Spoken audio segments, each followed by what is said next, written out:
ինչքան եք պատրաստում, քանի օր, քանի ժամ նստել եւ այլն։ Նախ շնորհակալ եմ, որ արձագանքել եք մեր խնդրին եւ ինչպես միշտ լուսաբանում եք այս մեծ հուսող հարցերը։ Այս պայդրությամբ նախատեսել ենք իրականացնել 1 շաբաթ շարունակ ժամը 11-ից մինչև ժամը 8-ը։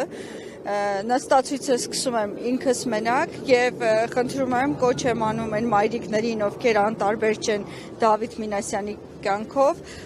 միանալ, գալ, նստել, աջակցել, մի քանի րոպեն անգամ մեզ համար մեծ նշանակություն կլինի։ Ինչ եք պահանջում գլխավոր դատախազից նստացույցը։ Գլխավոր դատախազին օրեր առաջ ուղարկվել է։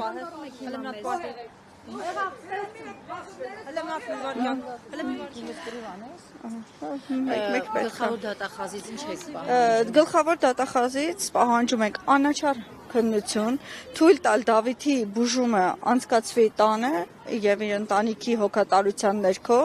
եւ այս պայդրությամբ շատ քրիտիկական է նաեւ Դավիթի իրավիճակը, թույլ տալ ստանալ լիարժեք բուժում եւ փոխվի այն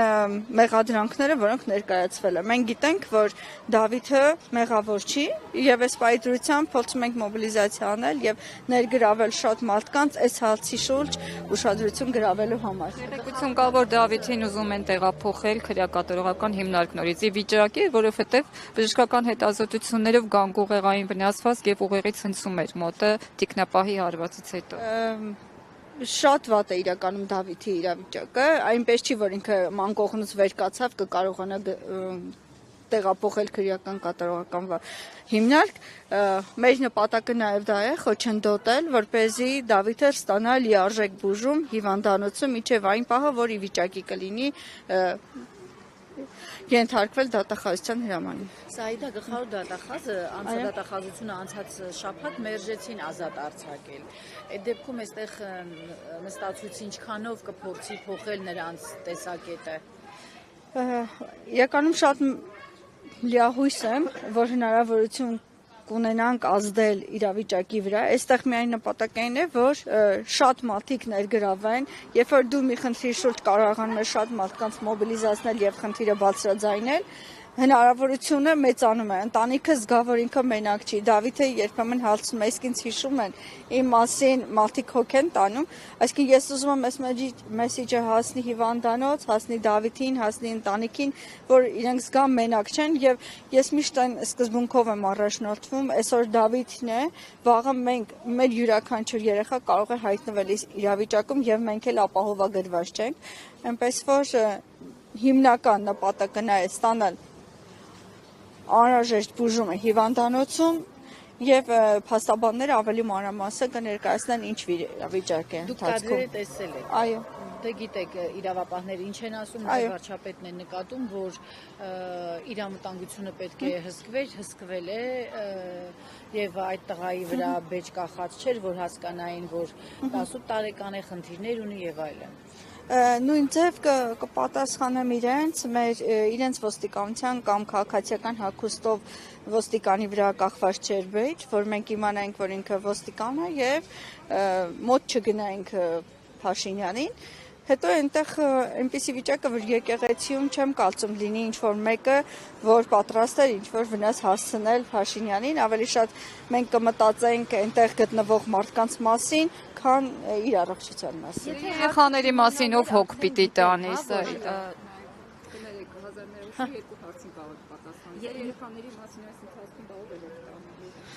Կամ ձեր գործերից կտրվում եք ցուրտ է։ Հա, շատ ցուրտ է, բայց ես ինձ ամեն վարքյան պատկերացնում եմ Դավիթի մայրիկի տեղում 4 բալիկներին իհարկե մեծ միքը 3-ին մակապարտեզ, արդեն շփոթվում եմ, 3-ին դպրոց, 1-ին մակապարտեզ եւ տատիկները հոգ կտանեն հորաքույրը, ինչպես որ միշտ աջակցում են ինձ։ Իհարկե շատ դժվար է, բայց այլ տարբերակ այս պահին չեմ տեսնում, որպես մայր իմ աջակցությունն եմ հայտնում Դավիթի մայրիկի։ Ինչու մնալու եք այս։ Այո։ Սայդա ջան, ուզում եմ անդրադառնանք այս պահին Դավիթի վիճակին, եւ ինչ գիտեք այս պահին։ Գիտեմ, որ վիճակը էլի շատ վատ է, իհարկե ձեռքերի կապտուկները եւ այլն դրանք անցել են, բայց այն, որ ինքը իրեն լավ չի զգում, այդ սալջալ թե ուղեղի ցնցում է ստացել, դա արդեն մեծ խնդիր է եւ երկարատև բուժման արդյունքում կկարողանանք արդյունք տեսնել։ այնպես որ Դավիթը այս պահին միանշանակ պետք է մնա դա հիվանդանոցում։ Որտեղ եք նստելու Սաիդա։ Այստեղ են թույլ տալու նստել, հուսով եմ, թույլ կտան եւ աթոռ տեղադրել եւ եթե դեմ չեն լինի մեկ ցուցանակ գոնե Դավիթից, որպեսզի մարդկանց ուշադրությունը գրավեն։ Հա, շնորհակալ եմ շատ։ Շաբաթվա մասով էլի հարցը ինչ որ հատուկ բան կա, որ հենց